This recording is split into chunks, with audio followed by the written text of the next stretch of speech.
The book of Hebrews, chapter 12. Therefore, since we are surrounded by such a great cloud of witnesses, let us throw off everything that hinders and the sin that so easily entangles. And let us run with perseverance the race marked out for us, fixing our eyes on Jesus, the pioneer and perfecter of faith. For the joy set before him, he endured the cross, scorning its shame, and sat down at the right hand of the throne of God. Consider him who endured such opposition from sinners, so that you will not grow weary and lose heart. In your struggle against sin, you have not yet resisted to the point of shedding your blood. And have you completely forgotten this word of encouragement that addresses you as a father addresses his son? It says, "My son, do not make light of the Lord's discipline, and do not lose heart when he rebukes you, because the Lord disciplines the one he loves, and he chastens everyone he accepts as his son." Endure hardship as discipline. God is treating you as his children. For what children are not disciplined by their father? If you are not disciplined, and everyone undergoes discipline, then you are not legitimate, not true sons and daughters at all. Moreover, we have all had human fathers who disciplined us, and we respected them for it. How much more should we submit to the Father of spirits and live? They disciplined us for a little while as they thought best, but God disciplines us for our good, in order that we may share in his holiness. No discipline seems pleasant at the time, but painful.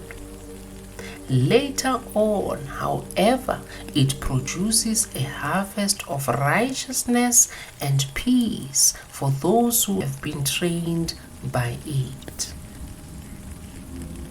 Therefore, strengthen your feeble arms and weak knees. Make level paths of your feet, so that the lame may not be disabled, but rather healed. Make every effort to live in peace with everyone and to be holy. Without holiness, no one will see the Lord. See to it that no one falls short of the grace of God, and that no bitter root grows up to cause trouble and defile many. See that no one is sexually immoral or is godless like Esau, who for a single meal sold his inheritance rights as the oldest son.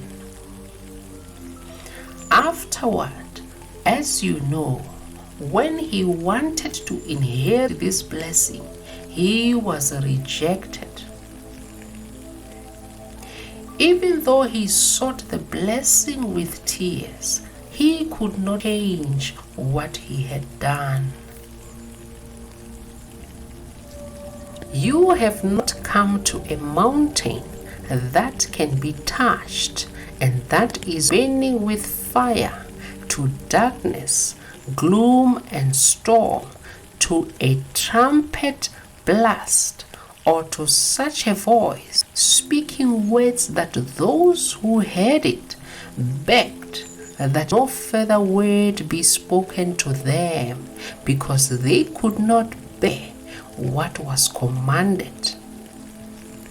If even an animal touches the mountain, it must be stoned to death. The sight was so terrifying that Moses said, "I'm trembling with fear." But you have come to Mount Zion, to the city of the living God, the heavenly Jerusalem. You have come to thousands upon thousands of angels in joyful assembly, to the church of the firstborn, whose names are written in heaven. You have come to God, the judge of all, to the spirits of the righteous made perfect, to Jesus, the mediator of a new covenant, and to the sprinkled blood that speaks a better word than the blood of Abel. See to it that you do not refuse him who speaks. If they did not escape when they refused him who warned them on earth, how much less will we if we turn away from him who warns us from heaven? At that time his voice shook the earth, but now he has promised, "Once more I will shake not only the earth, but also the heavens."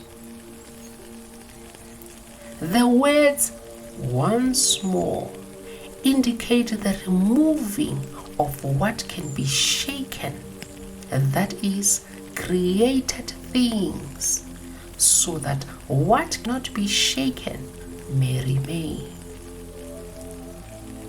Therefore, since we are receiving a kingdom that cannot be shaken, let us be thankful and so worship God acceptably with reverence and awe, for our God is a consuming fire.